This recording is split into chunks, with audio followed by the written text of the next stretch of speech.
everyone for being with us here today. And Merry Christmas. We are so glad that you chose to be with us this morning. So last time when we were together, we were talking about learning style differences. And I asked you a series of questions and you put tally marks to see where you really found you learned well in certain environments. And so just a quick recap, we had 7 learning styles. We had auditory learners, logical learners, physical learners, social learners, solitary learners, visual learners, and verbal learners. So we are going to talk about that just a little bit. And then what I wanted to give to you today are some suggestions and tools to help you when it's time for studying, so that when you have tests and exams, that you feel prepared for it. So when we look at the auditory learner learns most effectively by listening, but also verbalizing. But also the verbal learner learns verbally by reading and listening. So I'm going to put these two together, both the auditory learner and the verbal learner. And also part of that is, if you are strong in those categories, you might find that it's helpful to actually read things out loud, because then you speak it and you hear it while you take it in visually, and it covers all of those things. So let's talk about some tools for auditory learners and verbal learners. Some things that you might find helpful when you're studying. One would be to record the teacher or whoever's giving the presentation, to record them as they're teaching so you can go back and listen to it later. Another thing is to create acronyms or rhymes. It's called a mnemonic device. So you can think of sayings that help you to remember a list of things. When I was a young child, I studied music very extensively. And so to remember the notes on the lines, we said, every good boy deserves fudge, so that we remembered which note went on that line. And as I advanced in my classical studies with music, we had to learn about the order of sharps. And so we had this saying that was, and I have to think about it, it's been so long, but it was, and I'll put on the spot, I'm going to forget it, but we had this saying of all of these words that kind of told a story that helped us to remember. It was Father Charles goes down and ends battle. And this told me the order of the sharps, so that no matter what key I was playing in, I knew what notes needed to be sharp. So these types of things stay with us and help us to recall information, so that when put on the spot or when writing a test, we can quickly remember and recall that information. Now, auditory learners and verbal learners also do well with audiobooks. So being able to, if you get given this massive fat book you have to read and know, you might do well to actually get the audio version and listen to it. But here's the thing, when you are listening to an audiobook to actually learn, you can't have any other distractions.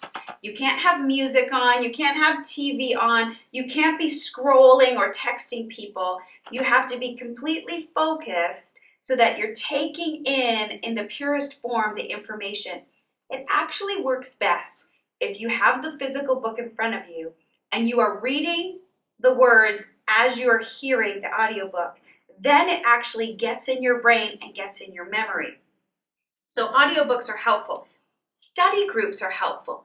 Being able to look at what other people are doing and talk with your team, talk with your study group about the information that you're learning will help you, again, solidify it in your memory. So then there's some other kind of helpful tools that I brought along to talk to you about. One thing that is really great and really helpful is flashcards, creating flashcards. 2 years ago, I became an American citizen. I came here from Canada and became a citizen. Well, when you become a citizen, you have to take a test. And you have to know, I think, 128 facts about the nation, about the government, even though they probably will only ask you 20, but you have to know 128 things. Well, I found that very stressful. So after I read through all the content to learn it, I created index cards where I had the question, and then on the back I had the answer. And I just put them on a little ring so that I could constantly be reviewing, but I also knew what it looked like, and I knew those keywords. So flashcards are your friend when you're studying. And they're great for auditory learners because you can quickly talk about it just by seeing a few keywords. It just gets in your brain. Another thing that is helpful is notebooks. So this is, I always have notebooks because I'm always taking notes. And if you have several classes, you might prefer to have a notebook for every class or a notebook that has multi layers in it so that you can keep it all together. One thing that I find really helpful is to have one that has a pocket, because if it has a pocket, you can, any handout you get, you can just slide in there so it stays with your information, with your study guide. So whether you're writing notes, whether you're drawing pictures are great. Things like this, I'm such a nerd, okay, when it comes to studying. So things like different colors to underline, because then you'll remember, oh yeah, that was the purple section. Anything in biology that had to do with these animals, I underlined it with purple, or I underlined it with red, and you'll make those connections as you study that will help you bring back the information. I wish that I knew a lot of this stuff when I was in high school.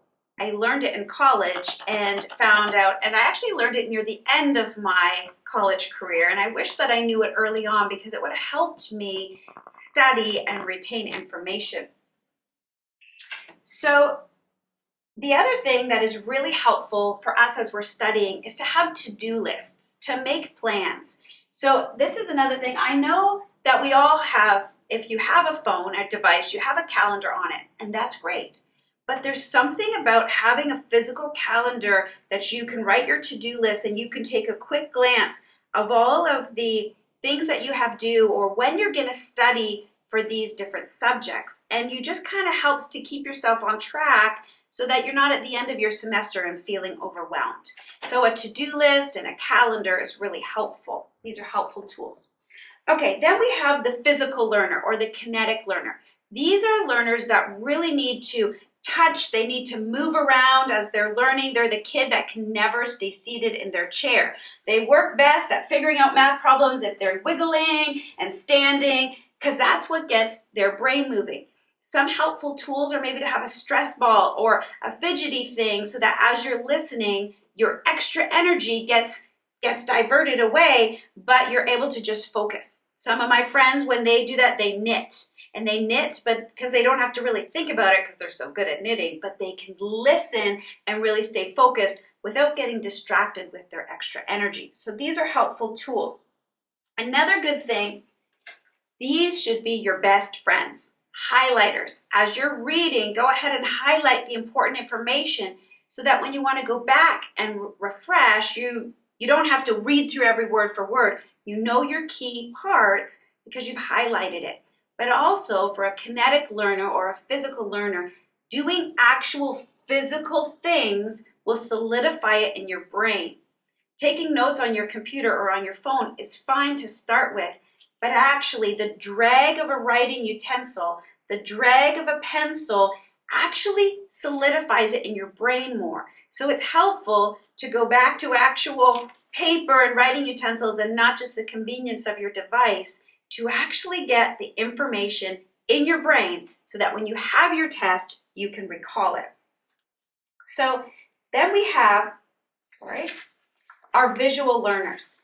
These are the learners that they really have to see it. They need to draw pictures. And this is where, if you have a place in your room, you might want to have a whiteboard in your room where you can be drawing pictures to help remember, and then you write it in your notebook so that or on your flashcards, so that as you are reviewing, all you have to see is that picture and, oh yeah, I need to know all of those pieces. And, a picture of the brain, you can see the different sections. Then you're able to recall all the areas of the brain and what their main focus is. So the final thing I want to just remind you of, and this is really important no matter what type of learner you are, it is so important that you don't wait until the weekend before the test, but that all semester long you are refreshing that information. The most ideal is if you're able is to every evening quickly just read through the notes you took that day on the bare minimum, or maybe draw out a few things or write out a few things.